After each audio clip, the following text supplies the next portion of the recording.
Hola chicos, buenos días.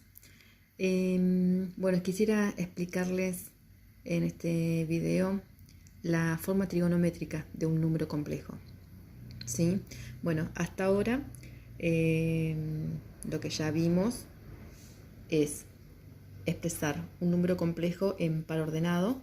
¿Sí? Recuerden que, por ejemplo, acá el par ordenado 2, 2, la primera componente corresponde a la parte real, la segunda componente corresponde a la parte imaginaria, y ese mismo número complejo z yo lo puedo expresar en forma binómica, ¿sí? A más bi, por ejemplo, 2 más 2i, ¿sí? Las dos componentes son positivas. Recuerden que donde tengo i la parte imaginaria, bueno, acá sería 2 la parte real. Y hoy vamos a ver una tercera forma, que es la forma trigonométrica, ¿sí? De un número complejo, z, en donde yo necesito conocer el módulo de z y conocer el ángulo. Si yo represento ese número complejo, z, fíjense que la componente real vale 2 y la componente imaginaria también vale 2. ¿Sí? Entonces acá tengo la representación gráfica de ese complejo.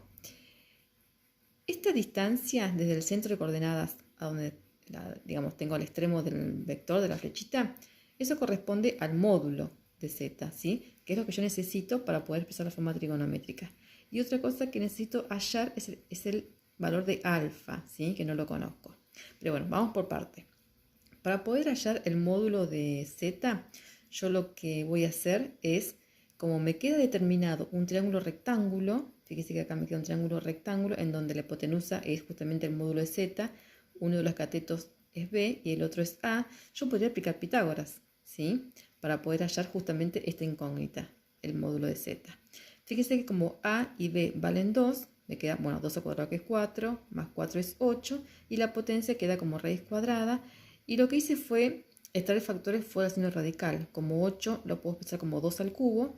Esto me quedaría 2 raíces cuadradas de 2. ¿Sí?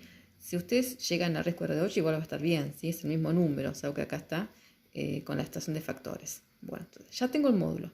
El módulo de z sé que es 2 raíces cuadradas de 2. O sea, ya tendría este dato. Me faltaría calcular alfa. Volvemos al esquema. El ángulo alfa queda determinado, ¿sí? Entre el semieje de las x positivas y el vector, ¿sí? Ese es el ángulo alfa. Y si yo aplico la tangente de alfa, yo sé que la tangente se define como cateto opuesto sobre cateto adyacente. El opuesto lo conozco, sé que vale 2, el adyacente también lo conozco, sé que vale 2, entonces aplico la función tangente. Esto para calcular alfa, ¿sí? Como la tangente es b sobre a, cateto opuesto sobre cateto adyacente, en este caso me quedaría 2 sobre 2, bueno, que esto es 1. Y para poder hallar alfa, ¿cómo despejo? Recuerden que las funciones trigonométricas pasan al segundo miembro como arctangente, en este caso de 1. Recuerden que esto significa shift tangente en la calculadora, ¿sí? Ustedes lo hacen.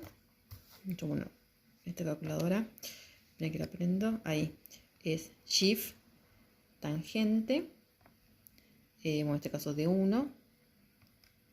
Bueno, esta calculadora me pide cerrar paréntesis, signo igual, y obtengo el valor de alfa, ¿sí? Alfa, ¿cuánto vale? 45 grados. Yo lo que puedo hacer es expresar shift y la tecla de grados para que me dé el ángulo en grados milisegundos, ¿sí? En este caso, como es un número entero, no es necesario. Entonces, yo sé que alfa, ¿cuánto vale? 45 grados.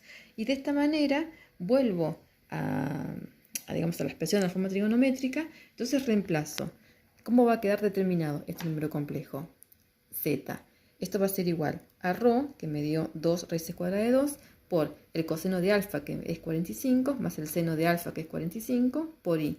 Y de esa manera ya tengo la forma trigonométrica del número complejo en par ordenado 2, 2, o en forma binómica 2 más 2i, y tengo su representación gráfica, ¿sí?